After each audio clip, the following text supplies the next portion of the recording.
We are now officially back in the MWG studio, away from the loud Orlando hotel, and we got some news for you about 11.3.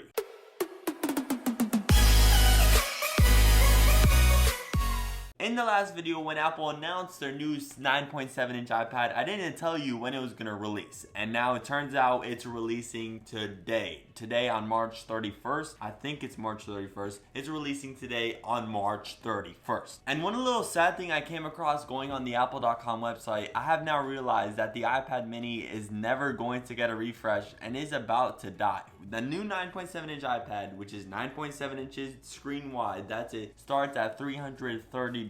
While the iPad mini with a 7.9-inch display starts at $400. So you could just save yourself $70 for getting the A10 Fusion chip on an iPad that only costs $329 with a 9.7-inch display. Saving money and getting a newer processor and a bigger screen. The iPad mini is going to die. But I have one question for my audience. If you had a choice between the Apple HomePod for $350 or the brand new 9.7-inch iPad with the A10 Fusion chip supported by the Apple Pencil for $330, or unless you want to add the Apple Pencil for around $100, you're going to bring that total to $429. What are you going to pick? The $329 iPad or the HomePod? Because I'm deciding in between those two. But in the meantime, until I make that decision, we have to talk about iOS 11.3. Hopefully the most stable version of iOS 11, which it was just completely horrendous by Apple how they played out iOS 11. Apple acted as if they rushed iOS 11 altogether, and finally 11.3 is looking a little hopeful. For those of you who pre-ordered the 9.7-inch iPad or ordered it today or probably tomorrow in the future, it already has 11.3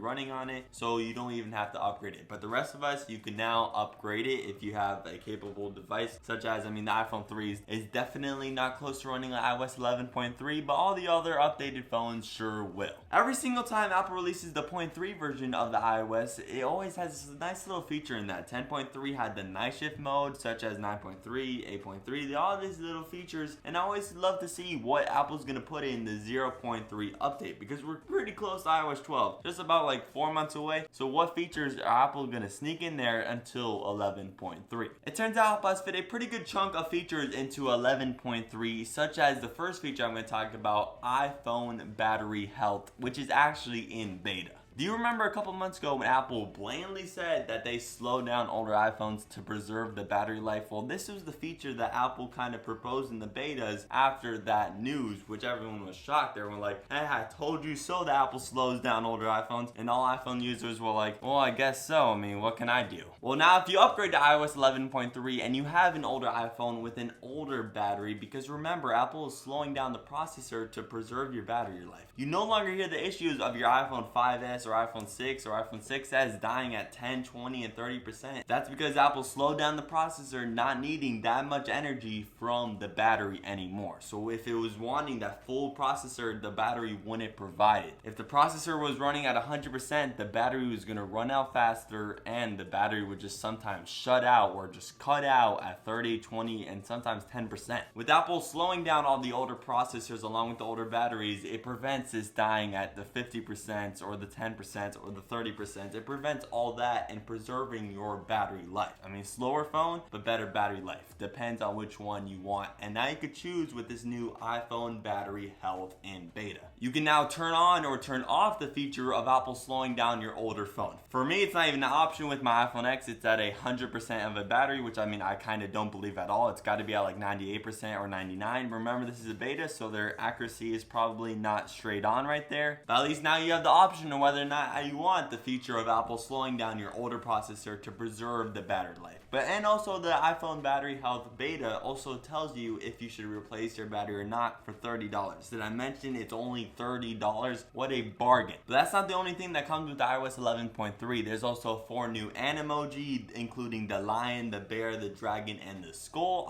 Personally, I do not use Emoji at all. But I guess some people use Emoji because they're rolling out new Emoji. So some people are gonna love this feature. Another feature that's not for the general consumer is ARKit 1.5. We all know Apple is big on this whole AR thing, and they might actually release AR glasses in probably the next 3 to 4 years, so keep up to date with that. But seriously, AR is big in Apple's world, and releasing this ARKit 1.5, this is gonna allow developers to place objects on horizontal and vertical surfaces like walls and doors, and then like horizontal surfaces such as desks and tables, etc. Now to some more minor features. In Apple Music, there's a completely new tab in the browse section of Apple Music that says music videos. This is Apple's initiative to get more music videos onto the app and get them more into the Apple Music consumer, because right now, before iOS 11.3, music videos were completely hidden unless you specifically search them up. So now you can just go to the tab in the browser tab and it's completely right there. You can see all the top music videos, and now you can browse them and enjoy them and listen to them offline. In addition to the minor Apple Music feature, Apple has now added categories in the App Store to all of the app's reviews. There's now a review category for most helpful, most favorable, most critical, and most recent for all the reviews. So now you can actually sort them and pick which ones you actually want to read and actually care about. Personally, for me, most recent would probably be the most useful case, but you could pick and choose whichever one, whichever algorithm you're looking for.